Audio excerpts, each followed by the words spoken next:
পর্দার জনপ্রিয় অভিনেত্রী উর্মিলা উর্মির বিরুদ্ধে হানি ট্র্যাপে ফেলে বিয়ের মাধ্যমে কাবিন ব্যবসায় ফাঁসানোর অভিযোগ করেছেন রঙ্গন ছবির পরিচালক আরাফাত হুসাইন। মঙ্গলবার মধ্যরাতে নিজের ভেরিফাইড ফেসবুক ওয়ালে দেওয়া এক পোস্টে এই অভিযোগ করেন তিনি।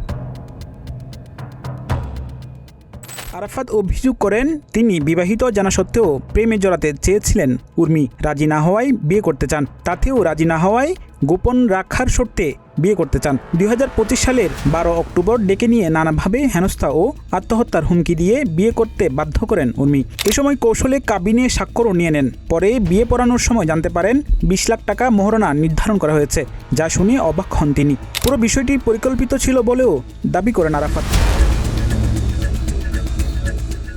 এই চলচ্চিত্র পরিচালক ফেসবুকে লিখেন, 2025 সালের 12 অক্টোবর বিয়ে হয়। আমি আসা যাওয়া করি মাঝে মধ্যে।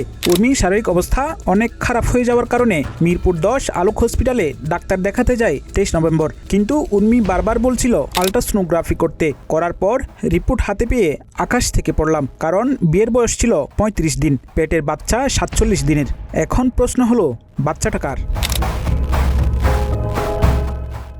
আরাফাতের অভিযোগ, আলামিন মুন্সি নামের এক ব্যক্তির সঙ্গে মিলেই মূলত একটি কাবিন ব্যবসায়ী চক্র তৈরি করেছেন উর্মি। এই চক্রের ভুক্তভোগী তিনি। শুধু তাই নয়, তার কাছে 50 লাখ টাকা দাবি করেন তারা। তা দিতে না পারায় একাধিক মিথ্যা মামলায় জড়ানো হয়। এই ঘটনার তদন্ত ও ন্যায় বিচার চান তিনি।